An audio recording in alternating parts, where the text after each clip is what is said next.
कुरुक भाषा को तोलोन सिकी लिपि से बचाए।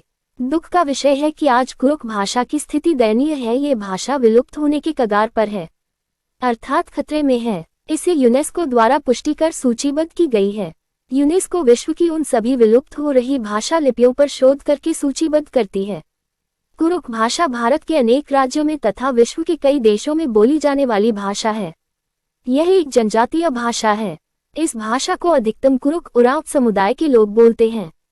वर्तमान में इस आधुनिक युग के युवा पीढ़ी इस भाषा को भूलते जा रहे हैं एवं अन्य भाषाओं को अपना रहे हैं, जिसके कारण कुरुक भाषा की स्थिति चिंताजनक बन गई है। कुरुक भाषा का साहित्यिक विकास के लिए दो अलग अलग लिपियां बनाई गई है, एक कुरुक बन्ना लिपि एवं दूसरा तोलोन सिकी लिपि।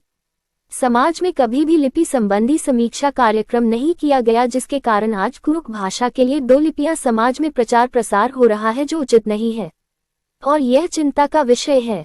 दोनों लिपियों के समर्थक अपने अपने ढंग से कुरुक समाज के बीच प्रचार प्रसार कर रहे हैं। इसके कारण कुरुक समाज दो भागों में विभाजन होने का खतरा बन गया है। तोलोन सिकी लिपि को दक्षिण भारतीय भाषाओं की लिपियों का 70% हुबहू नकल करके बनाया गया है। जब शिकायत किया गया तो उसके समर्थक सफाई में कहते हैं, कुरुक भाषा द्रविड़ियन भाषा परिवार की भाषा है, इसीलिए तोलोन सिकी लिपि के बनावट को उन लिपियों के जैसा बनाया गया है। परंतु ये तर्क पूर्ण रूप से झूठ और बचने का बहाना है, क्योंकि यदि यह बात सच होता तो दक्षिण भारतीय भाषाओं की सभी लिपियों का बनावट एक जैसा ही होता। परंतु तेलुगु, मलयालम, कन्नड़, तमिल सभी भाषाओं की लिपियों का बनावट भिन्न भिन्न है एवं दिखने में अलग अलग है। तो फिर इन लिपियों से हूबहू 70% मेल खाना ये पुष्टि होता है कि तोलोन सिकी नकलची लिपि है। तोलोन सिकी लिपि में और एक विशेष त्रुटि यह है कि उससे लिखने पर लगभग 1.5 गुना अधिक अक्षर एवं 1.5 गुना अधिक जगह लगता है, जिसके कारण लिखने में भी उतना ही अधिक समय भी लगता है, जो हमारे लिखने पढ़ने वाले विद्यार्थियों के भविष्य के लिए सही नहीं है। वह पीछे रह जाएंगे। ऐसे में हमारे कुरुक भाषा साहित्य का विकास होने के बजाय विनाश हो जाएगा। इन्हीं कई त्रुटियों के कारण से ही तोलोन सिकी के समर्थक कभी भी लिपि की समीक्षा के लिए तैयार नहीं हुए, क्योंकि उनके पास इन प्रश्नों के उत्तर नहीं है और समर्थक तोलोन सिकी लिपि को कुरुक समाज में जबरन थोपने का प्रयास कार्य कर रहे हैं, जो उचित नहीं है। आप लोगों को यह मालूम होना चाहिए कि तोलोन सिकी लिपि को सर्वप्रथम संपूर्ण आदिवासी भाषाओं की लिपि के लिए बनाया गया था। जब अन्य आदिवासी भाषी इसे स्वीकार नहीं किए तो कुरुक भाषा की लिपि बताया जा रहा है और कुरुक समाज में थोपा जा रहा है एवं जबरन लिखने पढ़ने के लिए विवश कर रहे हैं।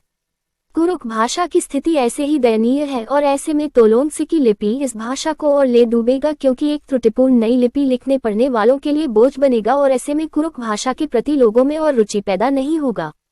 यदि आप कुरुक भाषा का भला चाहते हैं और इससे बचाना चाहते हैं तो इस नकलची लिपि तोलोन सिकी का पुरजोर विरोध करना चाहिए और अपनी कुरुक भाषा की रक्षा करना चाहिए, अर्थात कुरुक भाषा को तोलोन सिकी लिपि से बचाए।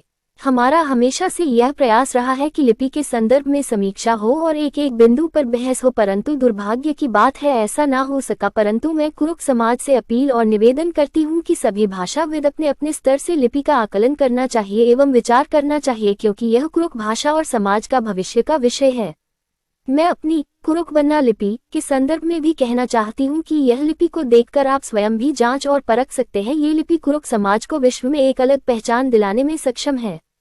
कुरुक बन्ना लिपि दिखने में अति सुंदर है, ये लिखने पढ़ने में भी सुविधाजनक है। कुरुक समाज के विद्वानों से अनुरोध है कि कृपया इस संदर्भ में चिंतन मंथन किया जाए और इसका निवारण किया जाए, कहीं देर न हो जाए। जय धर्म।